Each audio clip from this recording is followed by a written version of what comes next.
pemirsa dan teman-teman TV One, kita ketemu lagi di Apa Kabar Amerika edisi Lebaran. Minal aidin wal faizin, Supri, aku maafkan semua dosa-dosamu yang banyak sekali. Meskipun saya lebih muda dari kamu, saya juga minta maaf. Apa ya? Yang muda itu emang banyak dosanya. Minta maaf ya. Dan kita lupa kita mengucapkan Minal aidin wal faizin ya. Selamat Selamat Lebaran juga tentunya sudah dilangsungkan, dan seperti kami juga di sini di rantau ya seperti ini suasana sholat Id. Nah, beda jauh kan dengan yang di tanah air. Coba diceritakan ini tuh di mana sebetulnya? Ini di sebuah sekolah SMP di daerah Maryland di pinggiran kota Washington DC dan memang kita setiap tahun mengadakannya tidak di masjid atau di lapangan, selalu biasanya di sekolah-sekolah ataupun juga di sebuah auditorium dan olahraga gitu ya. Memang suasananya emang lain kalau dibandingkan dengan Indonesia. Tapi saya lihat semangat warga Indonesianya tuh memang semangatnya semangat Idul Fitri, Beb. Semangat Idul Fitri. Baju-baju juga baru. Baju-baju ini juga baru ini, kamu baru gak ya? Baru minjem. Baru minjem. Tapi memang semangat Idul Fitrinya tetap terpelihara meskipun banyak adaptasi yang harus dilakukan oleh diaspora Indonesia di Amerika Serikat ini.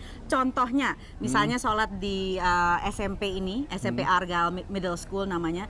Ini sudah di booking dari tahun lalu. Iya. Jadi kalau orang di tanah air itu rame-rame ribut soal isbat, kami di sini nggak bisa melakukan itu karena kalau misalnya ribut-ribut nunggu isbat last minute nanti nggak akan dapat tempat booking untuk sholat, karena yang booking untuk sholat itu bukan cuma komunitas Muslim Indonesia. Jadi ini mencerminkan juga betapa sekarang memang warga Muslim Amerika itu berkembang pesat, sementara tempat ibadah ataupun masjid itu memang masih belum mencukupi. Betul. Terutama kalau saat-saat hari-hari besar seperti Idul Fitri atau Idul Adha ya. Dan pada di belakang kita mereka itu sedang menunggu. Betul. Karena memang tempatnya kecil, diadakan 2 kali sholatnya. Jadi ini menunggu sholat kloter kedua. Yang pertama sedang berlangsung khutbah. Ya, nah ini kira-kira satu kloter ini berapa banyak komunitas Muslim Indonesia di sini? Tadi saya dari panitia bilang yang datang sekitar hampir 3.000-an. Jadi memang ini momen sekali setahun.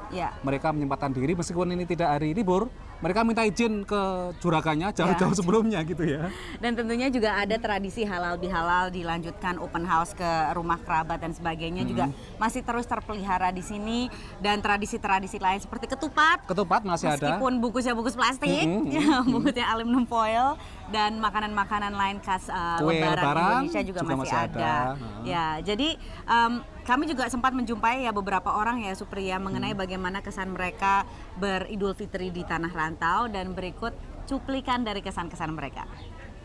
Nah, walaupun di Amerika juga, semoga anak-anak saya juga kangen sama saya. Udah 25 tahun saya nggak pernah lebaran di Indonesia.